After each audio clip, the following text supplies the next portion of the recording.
On se croirait place de l'indépendance, mais ces Ukrainiens-là soutiennent leur président et ne veulent pas tourner le dos à leur allié russe. Rompre les relations économiques avec la Russie en ce moment, c'est un crime. Si on coupe tout contact avec la Russie, 70% de l'économie ici s'effondrera.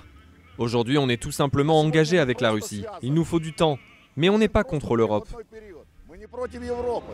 Ces manifestants ne sont pas tous très spontanés. Beaucoup ont été payés. Mais pour le parti au pouvoir, la Russie pourrait bien sauver l'Ukraine de la crise. On construit des avions pour les Russes, on développe des technologies avec eux, on a des marchés de production agricole et ça, on ne peut pas l'ignorer. On ne peut pas renoncer au marché russe. Mais pour ce politologue, la Russie qui rêve d'une union eurasienne ne lâchera pas non plus l'Ukraine si facilement. L'Ukraine est vraiment un pays clé parce que c'est un grand marché, il y a beaucoup de centres industriels, etc.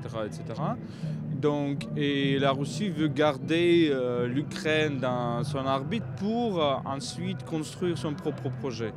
Malgré les divergences de culture et d'intérêts, Volodymyr Yarmolenko ne croit pas à l'explosion de son pays. Depuis l'indépendance, la menace d'un scénario à la yougoslave, d'ailleurs souvent brandi par Moscou, ne s'est jamais réalisée.